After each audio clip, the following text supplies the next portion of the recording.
स्कूली विद्यार्थियों को पर्यावरण संरक्षण की शिक्षा देने हेतु वन विभाग द्वारा प्रतिवर्ष अनुभूति कार्यक्रम आयोजित किया जाता है।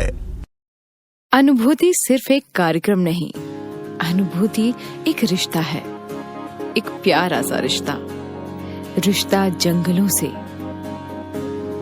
रिश्ता नदियों से, रिश्ता वन्य प्राणियों से, रिश्ता प्रकृति से।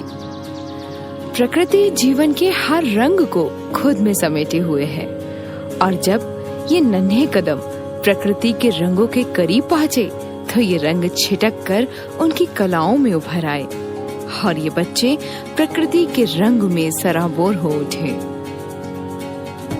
अनुभूति कार्यक्रम प्रतिवर्ष 15 दिसंबर से 15 जनवरी की अवधि में परिक्षेत्र स्तर पर आयोजित किया जाता है।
लाल मिट्टी तो ये कैसे ऊपर चढ़ गई?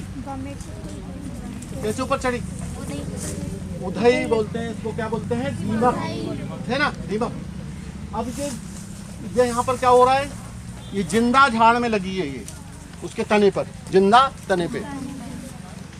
लेकिन इसमें एक खासियत होती है कि कभी ये जिंदा जो जीवित वस्तुएं होती है उस पर नहीं लगती, ठीक है ना। तो ये लगी कहाँ है? इसकी जो छाल है ना वो मृत हो गई है, उसके ऊपर लगी है ये, ठीक है ना। अब ये मतलब जो है यहाँ से क्या होगा कि ये मृत छाल को खाएगी, दीमक मृत छाल को खाएगी और खाने के बाद क्या होगा, ये विस्ता के साथ में निकालेगी और बढ़िया ये मिट्टी बना रही है, ठीक है ना। ये मिट्टी नीचे गिरेगी और ये हमारी ज़मीन को उपजाऊ बनाएगी, ठीक है ना। अब ये देखिए इसको पेड़ को क्या फ़ायदा हो रहा है या नुकसान हो रहा है? नुकसान का। क्या नुकसान? किसने फायदा बोला? फायदा किसने बोला? जल्दी बताओ, फायदा क्यों हो रहा है? जल्दी से। वो मिट्टी उपजाऊ। हाँ, मिट्टी उपजाऊ। और पेड़ के लिए क्या फायदा? पेड़ के लिए जल्दी बोलो भाई। अरे उसका वो क्या बोलते हैं अपन, क्या बोलते, फेशियल बोलते हैं ना। हाँ, फेशियल कराते कि नहीं क्या? वो हो रहा है उसका, है ना। जो उसकी जो मरी हुई बार्क है वो निकल जाएगी। ओके, ठीक है ना। फेशियल बोलते हैं, मैं ज़्यादा क्योंकि मैंने तो नहीं कभी करवाया।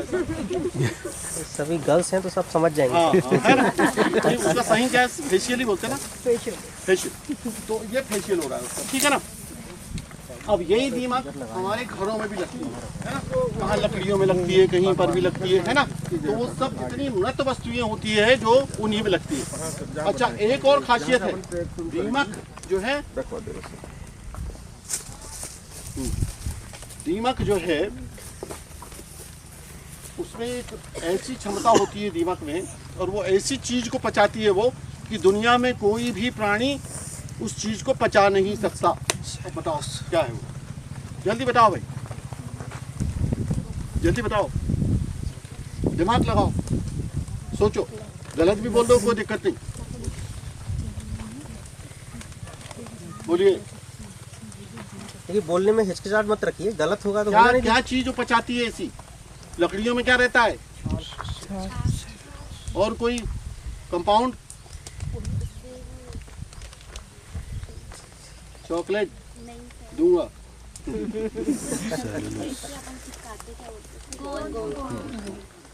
नहीं, इसमें क्या होता है, सेलुलोज होता है। सेलुलोज होता है ना लकड़ियों में, तो इसको पचाने की क्षमता केवल और केवल दीमकों में है। ठीक है ना। ये दीमक, और दीमक की बहुत सारी प्रजातियां होती है। अगर आप कहीं बामी हमको मिलेगी ना तो बामी के बारे में अलग से बताएंगे हम। अब इसने क्या किया, ये मिट्टी बनाई, मिट्टी बनाई ना। अच्छा एक बात आप बताइए आप लोग कि मिट्टी कैसे बनती है? ज्वालामुखी के उद्गम से। नहीं बताएंगे। वो एक बात, लेकिन यहाँ ज्वालामुखी नहीं है तो फिर यहाँ कहाँ से आएगी, कहाँ लाएंगे आप? यहाँ मिट्टी कैसे बनती है? यहाँ बताइए मिट्टी कैसे बनती है? देखो यही तो सब चीज़ें हैं, हम यही तो अनुभव करने के लिए आए हैं हम यहाँ। मिट्टी कैसे बनती है? चट्टानों के टूटने से, है ना। जैसे कि तापमान बढ़ता है या ठंड बढ़ती है तो चट्टानें चिटकती है ना, उससे मिट्टी बनती है। ठीक है ना। और वो तो केवल रेत रहती है, यानी बारीक बारीक जो है ना चट्टानों के, जैसे कि नदियों में पत्थर, बाढ़ वगैरह आती है ना, तो उससे भी मतलब वो चट्टानें चटकती है। तूफान वगैरह आते हैं, चट्टानें चटकती है। तो ये चट्टानों के टूटने से ये मिट्टी बनती है ना। लेकिन उस मिट्टी में अगर मान लो हम कोई चीज़ अगर बोते हैं, बोना समझते कि नहीं, फसल अगर लगाते हैं तो क्या होगा, कुछ आएगा क्या उसमें? जल्दी बताओ भाई, ये तो गड़बड़ मामला है। हम लोग सब किसान के बेटे हैं, हैं? जल्दी बताओ। नहीं आएगा। नहीं आएगा। क्यों नहीं आएगा? इसका जवाब अगर दे दो फिर चॉकलेट। जल्दी जल्दी, क्यों नहीं आएगा? क्योंकि उसमें बारीक मिट्टी नहीं। तो अगर वो उसको ही बारीक पीस के डाल दो फिर भी नहीं आएगा उसमें, फिर क्या क्या कारण है? जल्दी जल्दी, और कोई बताए जो क्या उपजाऊ? बिल्कुल नहीं होती। उपजाऊ इनने बोला और मिट्टी इनने बोला, तो ये दो चॉकलेट, ये चॉकलेट, एक ये और एक ये।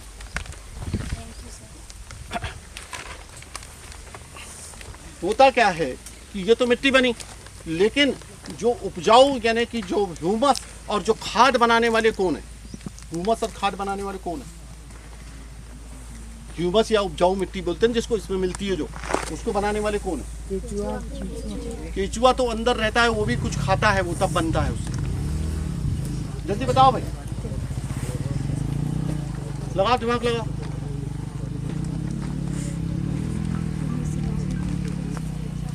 ये क्या है? ये क्या पड़ा हुआ है? घास पड़ा हुआ है, इसके पत्ते पड़े हुए हैं, है ना। उधर भी दिख रहा है पत्ते पड़े हुए।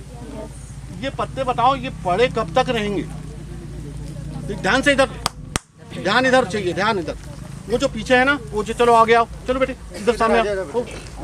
वो जो पीछे तीन चार बच्चियां दिख रही है, वहां से हट के जल्दी आओ आगे। अरे आगे का क्या मतलब? पीछे चलो आप आगे, आगे निकलो, आगे निकल जाओ आप लोग, आगे निकल जाओ। वो उधर पीछे बच्ची है एक और। अरे उधर के उधर नहीं होना, नहीं तो मैं जब तक इधर ऐसे इधर इधर आ जाइए। पत्ते पड़ा हुआ, ये कब पत्ते कब तक पड़े रहेंगे? हैं? तो पानी क्या करेगा इसको? ये सबसे महत्वपूर्ण चीज है। पानी क्या करेगा इसको? तो गलाएगा। तो कैसे, क्या पानी गला देता है या और कुछ है इसमें? क्या क्या चीज, कौन सी चीज ऐसी जो गलाती है इसको? पानी गलाता है। इतना तो मालूम है ना आपको कि पानी आएगा तब गलेगी, है ना। तो पानी कब आएगा? जब बादल बनेंगे, जब बरसात होगी, तब लगातार पानी गिरेगा 2-4 दिन तो वो सड़ने लग जाएगी, है ना। तो होता क्या है, क्या क्या कारण है ऐसा, ये सड़ने क्यों लगती है? अरे सड़ने का कोई कारण होगा भाई, कोई बता सकता है? मिट्टी की वजह से। नहीं, क्या है कि ये जो केवल पानी की चीज सड़ती है क्या? तो मछलियाँ सब सड़ जाती हैं। बिल्कुल सही कहा है ना, मछलियाँ सब सड़ जाती हैं तो फिर है ना। क्या है ये ज़मीन है ना, जो हमारी ये जो मिट्टी है ना, ये मिट्टी के मतलब जब गर्मी पड़ती है ना, जब तापमान बढ़ता है, कुल मिला के तापमान जब बड़ा होता है तो बहुत सारे बैक्टीरिया और फंजाई रहते हैं, ठीक है ना। एक बात आप ध्यान से सुन लीजिए आप लोग, कि जितने भी दुनिया में, संसार में, पृथ्वी पर जितने जीवन चलते हैं, बहुत ध्यान से सुनना आप, जितने जीवन चलते हैं वो एक दूसरे से जुड़े हुए हैं। अगर एक नहीं है तो दूसरा नहीं है। सांप भी हमारे लिए बहुत ज़्यादा महत्वपूर्ण है, बिल्ली भी बहुत ज़्यादा महत्वपूर्ण है, और सबसे ज़्यादा महत्वपूर्ण है जिसकी बात हम कर रहे हैं, ये कौन? बैक्टीरिया और फंजाई, ये सड़ाने वाले जो सड़ा रहे हैं, ठीक है ना। जब जीवन चलता है ना, तो जब आदमी मिट्टी में मिलता है या जानवर मिट्टी में मिलता है या पूरे जितने प्राणी हैं वो मिट्टी में मिलते हैं, वो किसकी बदौलत है? केवल और केवल, अब भी बताया मैंने, बैक्टीरिया और फंजाई की वजह से मिट्टी में मिलता है, ठीक है ना। तो ये जीवन चक्र जो चलता है ना, तो वो लास्ट में कहा जाता है मिट्टी में फिर से। तो उसको मिट्टी में परिवर्तित करने वाले कौन है, सड़ाने वाले कौन है? बैक्टीरिया और फंजाई, ठीक है ना। तो ये जितनी पत्तियां हैं कब सड़ेगी? जब पानी आएगा तो ये बैक्टीरिया और फंजाई तापमान जब ज्यादा रहता है तब ये इनएक्टिव रहते हैं, निष्क्रिय रहते हैं और जमीन के अंदर दबे रहते हैं, अन्यथा मर जाएंगे, तापमान बढ़ेगा तो, है ना। तो जब ये पानी आता है, जब ये सक्रिय हो जाते हैं और ये सब सड़ाते हैं, है ना, और सड़ाने से ही ये ह्यूमस बनता है ना, खाद बनती है, और ये उपजाऊ जितनी भी मतलब जो है, ये जो जमीन है जो आपको दिख रही ना, ये निरंतर उपजाऊ बनती है। जब तक ये यहाँ पर पत्ती गिरते रहेगी तब तक के बनेगी। अच्छा, और जो ह्यूमस जो है, इसके अलावा और कौन, मतलब जो खाद और कहाँ से आती है, उपजाऊ मिट्टी कहाँ से आती है? देखो हम लोग सब गांव के रहने वाले, अरे कोई तालाब में बहुत सारा उधर उधर से पानी आता है ना, तो वहाँ वो कापू मिट्टी होती है कि नहीं? वो कहाँ से आती है? वो भी यही मिट्टी है, ठीक है ना। उसके अलावा गोबर की खाद होती है, तो गोबर की खाद कहाँ से आती है? जल्दी बताओ। गाय बैल। तो गाय बैल कहाँ से क्या करते हैं? गाय बैल घास खाते। अरे घास पत्ती तो खाते हैं कि नहीं? तो वो भी तो वहीं से है ना। तो मिट्टी को उपजाऊ बनाने वाला जो ह्यूमस है या जो खाद है, वो केवल और केवल कहाँ से, किससे है? पेड़ पौधों की पत्तियों से, डालियों से। ये सब डालियाँ भी जमीन में गिरती हैं, डालियाँ भी सड़ती है, उनमें किसी में दीमक लगता है, किसी में फंजाई और बैक्टीरिया लगते हैं, ये सब सड़ती है। अब ये देखिए, ये भी डिकम्पोज कर रही है उसको, व्रत को, लेकिन ये लगी है कब? अभी तापमान है ना, अभी तापमान ज़्यादा है, गीला नहीं है। लेकिन सामान्य तौर पे हमने देखा है कि हमारे घरों में जब थोड़ा सा नमी होती है ना, तभी दीमक लगती है ना। तो ये इनके लिए आवश्यक है कि नमी होना बहुत ज़रूरी है। अब एक कल्पना करिए आप, अगर ये बैक्टीरिया, फंजाई और दीमक ना रहे, तो जैसे यहीं बैक्टीरिया, फंजाई, दीमक ना रहे और ये पत्तियां यहाँ गिरते जाएगी, तो क्या होगा? ढेर बन जाएगा, पहाड़। ये बहुत अच्छी बात बताई आपने। फिर से एक और चॉकलेट, कितनी? 2 हो गई। नहीं सर, इसकी पहली है। चलिए, नहीं, सेकंड।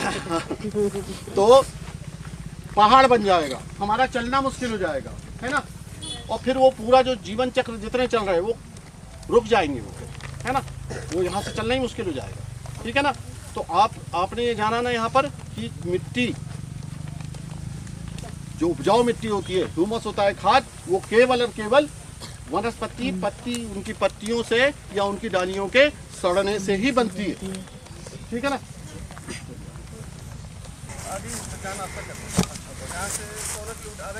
जमा होने के लिए बरसात का पानी जो गिरता है ना, तो पानी जमा होगा तो क्या करेगा? पानी रुका रहेगा। पेड़ पौधे में, इनकी जड़ों में जाएगा और इनको फायदा। देखिए, अगर मान लीजिए पानी हमारा खत्म हो गया, जैसे मान लो पानी लगातार तो गिरता नहीं है ना, 5 दिन गिरा फिर बंद हो गया, तो ये पानी जो रहता है ना जमा वाला, फिर बरसात पूरी खत्म हो गई, उसके बाद ये पानी जमा वाला, तो ये इसको मतलब काम, इसको ये क्या करता है? जड़ों को पानी मिलता रहता है ना। अच्छा, अब एक बात बताइए आप, जो उधर क्यों है, इधर क्यों नहीं है? पहले मतलब देखिए, उस तरफ पे है, देखो आप, ऐसा ये दिख रहा है ना, घाट दिख रहा है ना, उधर मतलब ऊंचा है और इधर नीचा है, तो उधर क्यों है इधर क्यों है? क्योंकि ऊंचाई बिल्कुल सही, बिल्कुल सही, बिल्कुल सही, बहुत अच्छा। फिर ये वही नहीं जा रही क्या? वही जा रही है, वो बार बार वही जाएगी। जाएगी, मैं तो कुछ कर नहीं सकता, शुगर हो जाएगी सर, है ना? तो ये क्या है कि पानी, इसलिए अब ये पानी अगर मान लो हम इधर करेंगे तो पानी नहीं बह नहीं जाएगा, ये जाएगा इस तरफ। तो यहाँ पर तो पौधा नहीं है ना, हमारा पौधा तो यहाँ, ठीक है ना। दूसरा हम इसलिए यहाँ पर खड़े थे कि अभी कुछ नहीं करना है, बंद। इतनी अच्छी ज़मीन नहीं है ना, नीचे मुरम है, जहाँ पर जैसे बालाघाट है ना, ध्यान से सुनो आप लोग, बालाघाट, बेलाखारी, इधर ये तामिया उमिया साइड नीचे भाग में जहाँ बहुत अच्छी ज़मीन है, तो वहाँ पर ये मेरे बराबर बराबर के बामी है ना। अभी अगर कोई केबीसी देखते होंगे, कौन बनेगा करोड़पति, उसमें एक बामी दिखाई थी, बहुत बड़ी थी है ना। तो वो पूछा था कि किसने बनाया है करके, तो फिर आया था जवाब, तब नहीं बता पाए, वो किसी से पूछा पाछा उनने, जैसा भी हो, टर्माइट बोलते हैं इसको, है ना। तो ये हमारे बराबर ऊंची बना लेते हैं ये लोग, ठीक है। इसमें एक अंदर क्या होती है, एक रानी होती है ना, रानी होती है, वो अंडे देती है और वो 2-2 हज़ार अंडे तक देती है, ठीक, 2-2 हज़ार अंडे तक देती है। उनमें नर और मादा होते हैं, है ना। तो इनमें क्या है, कार्यों का विभाजन होता है। जितने भी चीटी है, मतलब अधिकतर जो चीटियाँ हैं उनमें कार्यों का, बच्चों में कार्यों का, कोई मतलब जो है जैसे घर बनाता है, कोई सुरक्षा करता है, ऐसा है इसमें, ठीक है ना। तो रानी का क्या काम है इसमें, केवल अंडे देना, ठीक। और इसके अंडे और ये भी खुद भी बहुत ज़्यादा, अब ये मैंने टेस्ट तो नहीं लिया लेकिन बहुत ज़्यादा स्वादिष्ट होती है, ऐसा कहा जाता है, ठीक है। और ये सबसे प्रिय भोजन है किसका, तो बताएगा किसका प्रिय भोजन है ये? भालू का। किसने बोला? फिर एक चॉकलेट, ये कितनी चॉकलेट, ये लो बेटे, लो जल्दी लो। हाँ, ये चॉकलेट, इतनी ज़्यादा चॉकलेट इसके पास जा रही है, चलो बहुत अच्छी बात। ये भालू का सबसे प्रिय भोजन है। और भालू का सबसे प्रिय भोजन कौन सा है? शहद है। और कौन सा है? गंदा। मछली, जहाँ पर मछली है वहाँ मछली है। अच्छा, अब एक ये संदर्भ निकला हमारे जंगल में, हम लोगों के लिए, मतलब मानव के लिए सबसे खतरनाक वन्य प्राणी कौन सा? शेर, हाथी, और हाथी तो है ही नहीं है। चीता, तेंदुआ, और कोई बताए जल्दी जल्दी फटाफट। सांप। पहली बात तो शेर में और बाघ में अंतर आपको बताए, क्या है कि बात ऐसी चलती है तो हम भी भटक जाते हैं, कहीं चले जाते हैं लोग। शेर, अब आप लोगों ने शेर बोला, तो शेर जो है, शेर और बाघ में क्या अंतर है पहले तो ये बताओ, जल्दी जल्दी बताओ फटाफट। शेर जो होता है ना, जिसके गले में जो छबरा होता है ना, तो वो शेर होता है। शेर यानी लॉयन यानी सिंह और शेर एक ही है। और जो हमारे जो पट्टे वाले होते हैं कि नहीं, उनको बोलते हैं टाइगर या बाघ। ये अंतर बिल्कुल स्पष्ट। अपन जो है भूल में बोल जाते हैं शेर, है ना। तो अभी आपने बोला क्या? शेर है सबसे खतरनाक, है ना। और मेरा कहना यह है कि सबसे खतरनाक वन्य प्राणी भालू है जंगल का, ठीक है। और उसके बाद नंबर 2 पे कौन आता है? जंगली सुअर। उसके बाद नंबर 3 पे कौन आता है? सोन कुत्ते, है ना। और ये सब बाद में जाते हैं, ये शेर है, जितने तेंदुए हैं। क्यों, ऐसा क्यों है? देखिए, कभी भी तेंदुआ और जो हमारे बाघ है, वो हम अगर सामने चले जाए ना, तो हम पर सीधा हमला नहीं करते, सीधा हमला नहीं करते। सबसे पहली बात तो ये है कि वो जैसे अगर मान लो बाघ आता है तो हमको पोजीशन ऐसी लेके खड़े हो जाना चाहिए, हमको बैठना नहीं चाहिए। बाघ वगैरह आता है तो, है ना। बैठ अगर जाएंगे हम तो क्या होता है कि वो समझेगा कि मवेशी है ना, इसलिए वो हमला कर देगा, ठीक है ना। तो ये सीधा। लेकिन अगर मान लो भालू अगर हमारे सामने आया, सामना हो गया, तो वो बिना हमला किए छोड़ता नहीं है। और यहाँ तक कि वो हम लोग या मतलब जो भी उसके सामने आएगा, वो इतना बुरा हमला करता है कि उसको मर भी जाती है। इसके अलावा कौन सा है? जंगली सुअर बोला मैंने। जंगली सुअर जो होते हैं ना, वो भी सीधा हमला करते हैं अगर सामने आ जाए तो, ठीक। नंबर 2। और सोन कुत्ते मतलब जंगली कुत्ते, ठीक है ना। ये मालूम कितने खतरनाक होते हैं, मालूम है, पढ़ा होगा इनके बारे में। ये टाइगर तक को मार देते हैं, ये है ना, कैसे मारते हैं, ये झुंड में रहते हैं, ये झुंड में ही शिकार करते हैं। ठीक, तो अपन बात किसकी कर रहे थे अभी, दीमक, है ना। तो ये बनाती है, इसमें मैंने बताया था डिवीजन ऑफ वर्क, है ना, कार्यों का विभाजन होता है इसमें। अब इसमें जो बनाने वाले जो वर्कर होते हैं ना, वो इसको बनाते हैं, है ना। अब ये जो छेद आपको देख रहे हैं ना, ये आप देख रहे हैं ना, छेद दिख रहे हैं आपको, तो ये छेद, ये एक चैनल है अंदर, मतलब जो एक डिज़ाइन है, ऐसी जाके ऐसी निकली, ऐसी जाके। अब वो हमने नहीं देखी कैसी डिज़ाइन है, लेकिन ये इतनी बढ़िया डिज़ाइन है, और ये डिज़ाइन जो बनाते हैं, इसी कारण इनको क्या कहते हैं, आर्किटेक्ट ऑफ फॉरेस्ट।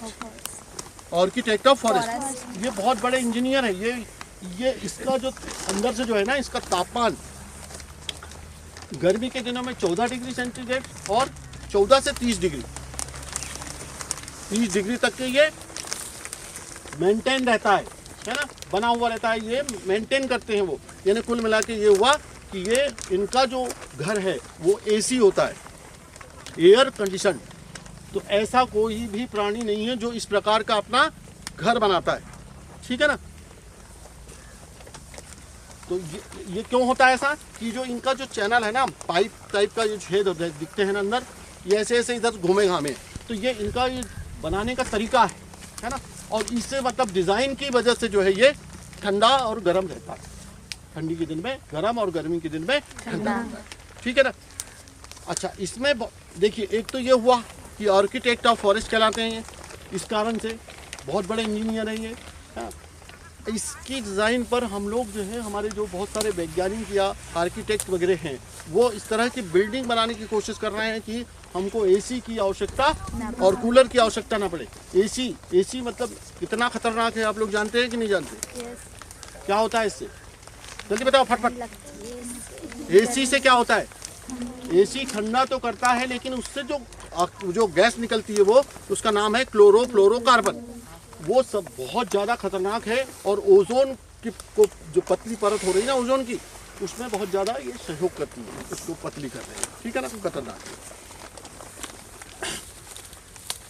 तो मैं भूल गया कहाँ था मैं, इंजीनियरिंग। ये इंजीनियर बहुत अच्छे इंजीनियर। युगांडा की राजधानी हरारे में एक बिल्डिंग जो है इसी की डिज़ाइन पर बनी है। अब वो उसके रिजल्ट मैं नहीं जानता, लेकिन वहाँ पर बनाई गई है, ठीक है ना, एक नंबर। अच्छा, अब एक तो फायदा इससे, अब फायदे बताएं आप कि फायदे क्या हुआ उससे, ये क्या फायदा है इससे बताएं। ये तो मैंने बता दिया क्या क्या फायदे हैं इससे, जंगल को क्या क्या फायदे। एक तो ये ज़मीन को उपजाऊ बनाते हैं और लूज करते हैं सॉइल को, नंबर 1, है ना। फिर इसके अंदर बहुत सारे दिगर वन्य प्राणी या प्राणी जीव जंतु निवास करते हैं, नंबर 2, है ना। फिर उसके बाद में एक तो फिर मैंने अभी आपको बताया था, पहले ही बताया था कि इसमें एक मशरूम आता है, उसको बोलते हैं बटन मशरूम, जिसको भमोड़ी बोलते हैं। वो बहुत ही बेहतरीन बरसात में आती है, और वो सबसे महंगी सब्जी, ठीक है ना। तो ये इसका रोल क्या है, और जो हमारे सब जीवन चक्र चलते हैं उसमें इसका क्या रोल है। एक तो ये महत्वपूर्ण ये है कि भाई ये उपजाऊ ज़मीन बनेगी, तो जो बीज गिरेंगे नीचे तो जल्दी उगेंगे, है ना, कड़क ज़मीन में नहीं उगते, है ना। जैसे अपन ये चल रहा है ना, यहाँ से जहाँ पर टाइट ज़मीन कड़क हो जाती है ज़मीन, उसमें बीज अगर गिर भी जाए तो उगता नहीं है, तो ये ज़मीन बीज उगेगा इससे, ठीक है ना। फिर ये दूसरों का भोजन भी बनता है, ये किसका भोजन है, किसका भोजन, मनुष्य का। और फिर ये हमको भी भोजन देता है, ये कवाकर फंजाई के रूप में, क्या बोलते हैं, फंगस, ठीक है ना। तो अपन चलते हैं, है ना।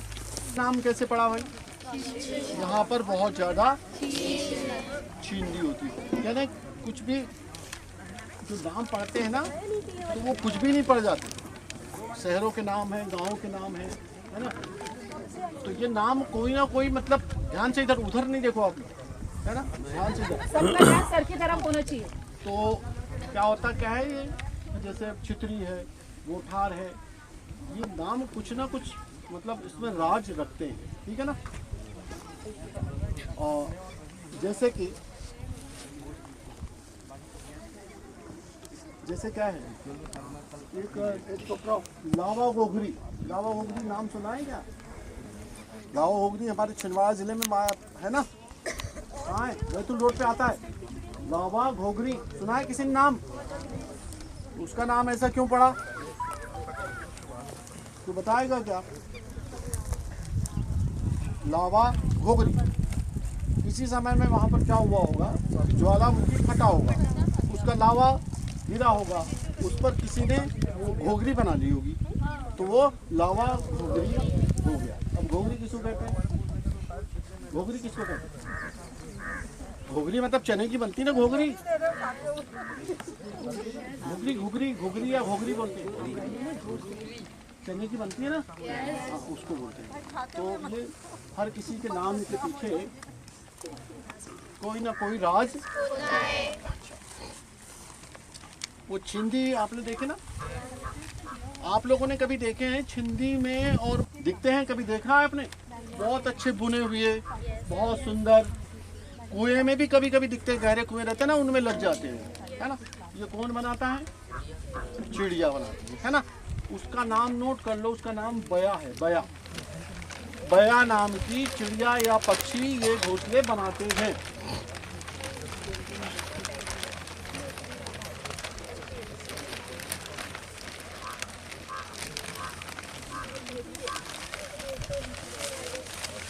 फोल्डर बंद रखो, कुछ कॉपी पेन ऊपर रखो, है ना।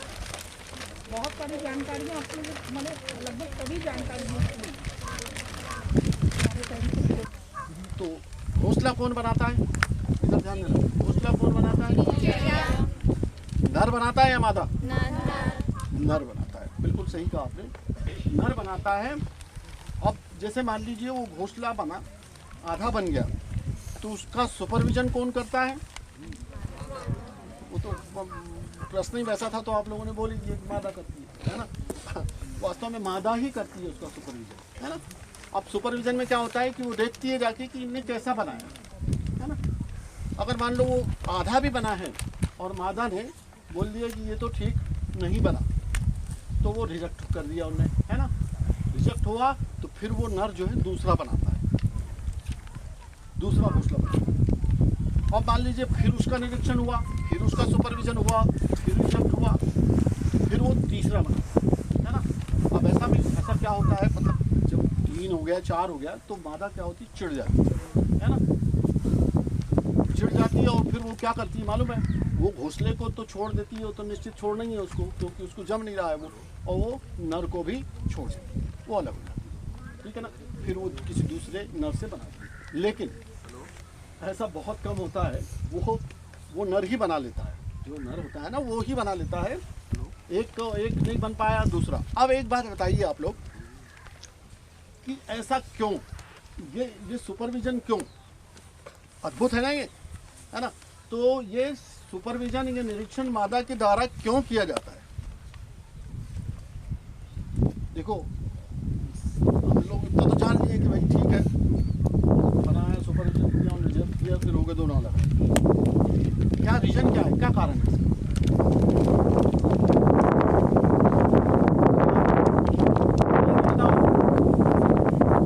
नहीं समझ में आया कि मादा अंडे देना रहता है, बच्चों को पालना रहता है, वो ऐसा वैसा घोंसला पसंद नहीं करेगी ना जो उसके बच्चों के लिए, अंडों के लिए खतरा हो। सीधी सी बात है, सीधी सी बात। तो इसलिए जो है ये बया अच्छा लगा, नहीं लगा?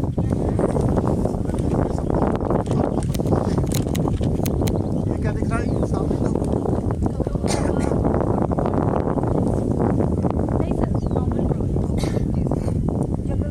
अब ये यहाँ पर से देखिए, मैंने यार मैडम सही बताया ना, ये वाला इसमें वो नहीं बर्ड, आप ज़्यादा जानते हैं। अरे नहीं, ऐसा इनके बारे में नहीं जानते हैं, तो सतही तौर पे जानते हैं, ज़्यादातर हम पेड़ पौधों के बारे में। सर आपसे कम ही जानते हैं। ये सर ये जो फ्लाइट ले रहे हैं ये पनका हुआ है, ये अभी फ्लाइट ले रहे हैं, ये कॉर्मोरेंट है सर, ये जो उठ के जा रहा है ये कॉर्मोरेंट। ये सामान्य तौर पे ये जो है पनकौवा कहाँ पर रहता है? तालाब वालाब जो रहते हैं ना वहाँ। और ये ज़्यादातर ये जो यहाँ पर अब तो यहाँ पर वो नहीं है, सूखे हुए झाड़ रहते हैं, उन पर बैठा रहता है, दिखता है ये ऐसा, ठीक है ना। अब देखिए, मैं आपको फिर बार बार दोहरा रहा हूँ कि पृथ्वी पर जितने भी जीवन चलते हैं वो एक दूसरे से जुड़े हुए हैं। यहाँ से बंद करके अपने दूसरा जुड़े हुए और एक दूसरे के पूरा मरे हुए जानवर, बर्ड, कौवा, चील और गीद और भी हो सकते हैं, है ना। लेकिन इतने तो निश्चित है कि खाते हैं, है ना। लेकिन ये तीनों, जो कौवा भी है, क्या है ये? प्राकृतिक सफाई करता, ठीक है ना। ये दुनिया के नेचुरल जो है ये सफाई करने वाले लोग हैं, ठीक है। लेकिन ये तीनों जो है बहुत ज़्यादा कम हो गए। हमारे मैडम जो है इनको कम कर दीजिए, है ना। तो आजकल गिद्ध जो है, पहले क्या हुआ करता था कि जिस भी गांव में कोई जानवर अगर मर जाता था, मवेशी मर जाता था, तो होता क्या था कि वो ऊपर जो है गिद्ध जो है मंडराया करते, शायद देखे होंगे जो हमारे कुछ लोग देखे होंगे। लेकिन आजकल जो है ऐसा नहीं होता, ठीक है ना। तो वो क्यों नहीं होता? कोई किसी को तकलीफ तो नहीं? हाँ, 2251 खाते हुए देखा है ऐसे कार्कस हाँ यार, को खाते हुए देखा है? बहुत ठंड लग रही है। तो वो देखिए ये पानी कम हो इधर रहे गिरा हैं। सुबह क्यों? के पहले तो हम मतलब इनके बारे में बात करेंगे, इधर गिरा, कम क्यों हो लिंगा रहे से हैं? इधर सही। ध्यान देंगे इधर, कम क्यों हो रहे हैं, ठीक है। देखिए, जो मवेशियों को हम लोग जो दर्दनाशक या पेन किलर इंजेक्शन देते हैं, उसमें डाइक्लोफेनिक सोडियम होता है, ठीक है ना।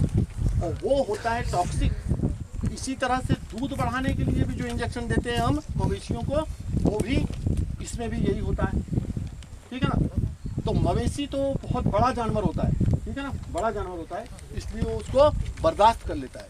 लेकिन जब वो मरता है, उसका मांस जब ये पक्षी खाते हैं तो उनकी किडनी पर भारी असर पड़ता है, वो 10-15 दिन के बाद में मर जाता है। इसलिए बहुत कम हो गई है, बहुत कम।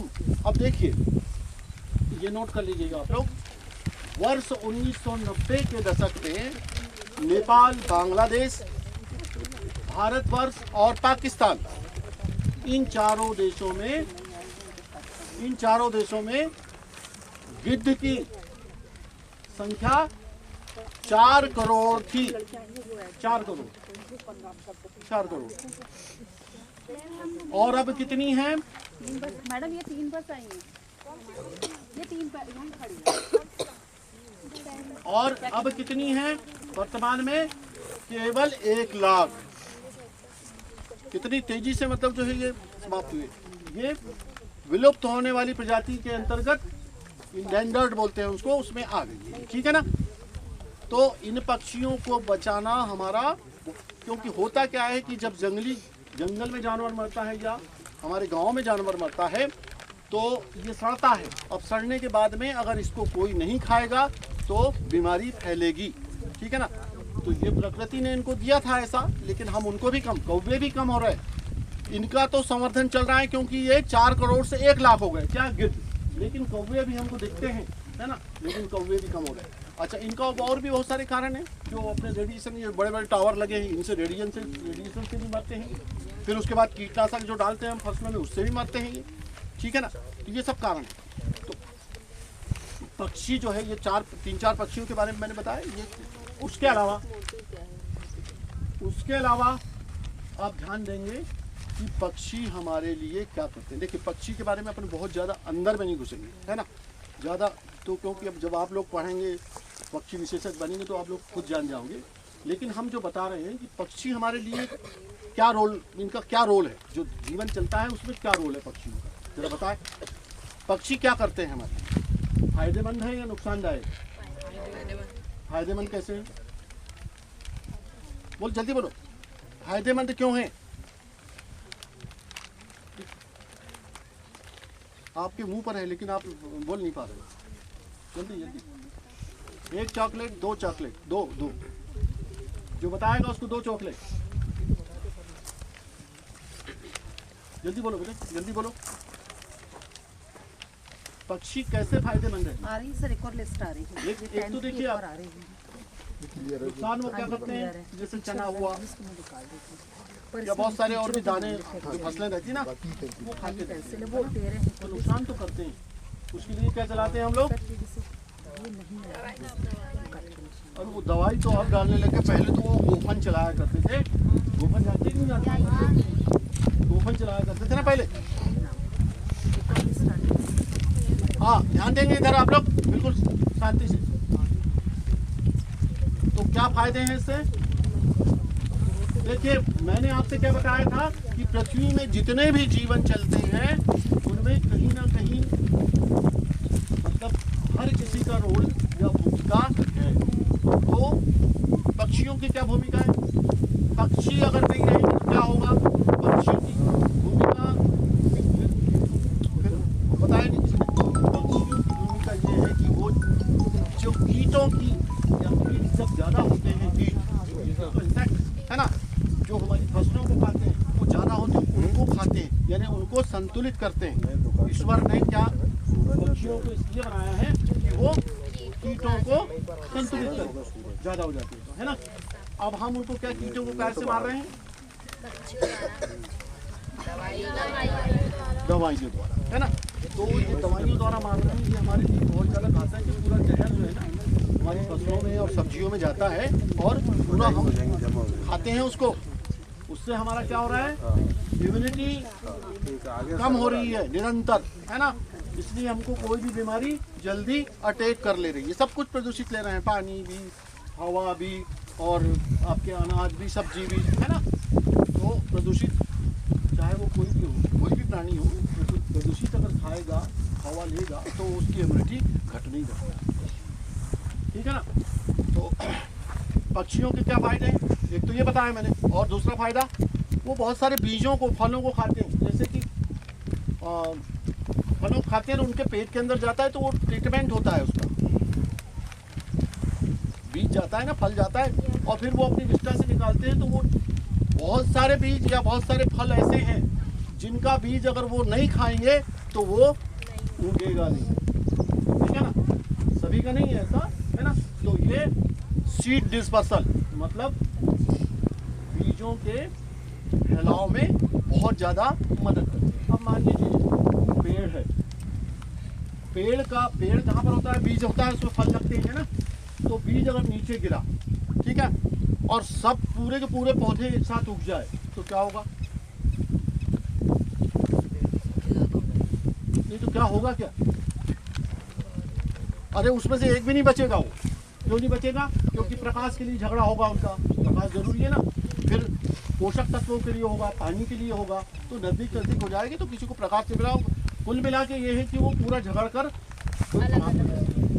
इसलिए बीजों का फैलाव भी बहुत ही ज़्यादा जरूरी है। जरूरी नहीं है, अनिवार्य है, ठीक है ना। तो एक जगह बीज नहीं रहेंगे, ठीक है ना। कीटों की, है ना, कि कीट हमारे लिए फायदेमंद है या नुकसानदायक? अब बताओ। बहुत ही महत्वपूर्ण मुद्दे पे आए हैं अपन। फायदेमंद, क्यों फायदेमंद है? क्योंकि जो केंचुआ होता है खेत में मिट्टी को उपजाऊ बनाता है। वो नहीं आता, वो उसमें नहीं है। वो कीट जो उड़ते हैं ना, उड़ते हैं ये। पहले तो देखो कीटों की जीवन चक्र कैसा है। जैसे तितली है, कि तितली भी कीटों में आएगी, मक्खी भी कीटों में आएगी, बहुत सारी जितनी मक्खियाँ हैं, मच्छर वगैरह हैं, सब पूरे कीटों में हैं। इसको इनको कीट कहते हैं, है ना। तो इनका जीवन चक्र कैसा है? पहले तो क्या है, जैसे मान लीजिए तितली अंडे देगी, अंडे के बाद में क्या आएगा उसका? इल्ली, लार्वा, फिर उसके बाद में क्या होगा? प्यूपा, है ना। और उसके बाद में फिर वो तितली बनेगी, है ना। ये चक्र चलता है। और जो सबसे ज़्यादा नुकसान पत्तियों को कौन पहुंचाती हैं? फलों को, पत्तियों को इल्ली होती ना, वो पहुंचाती है। तो हम क्या करते हैं? कीटनाशक का उपयोग करते हैं, कीटनाशक से उनको मारते हैं। जबकि इल्लियों को संतुलित करने वाला कौन है? ऊपर वाले ने किसको बनाया है? पक्षियों को बनाया है ना। हम लोग उल्टा करते हैं। इसके परिणाम मैं बताता हूँ बाद में। तो कीट जो है हमारे लिए कितने महत्वपूर्ण है, ये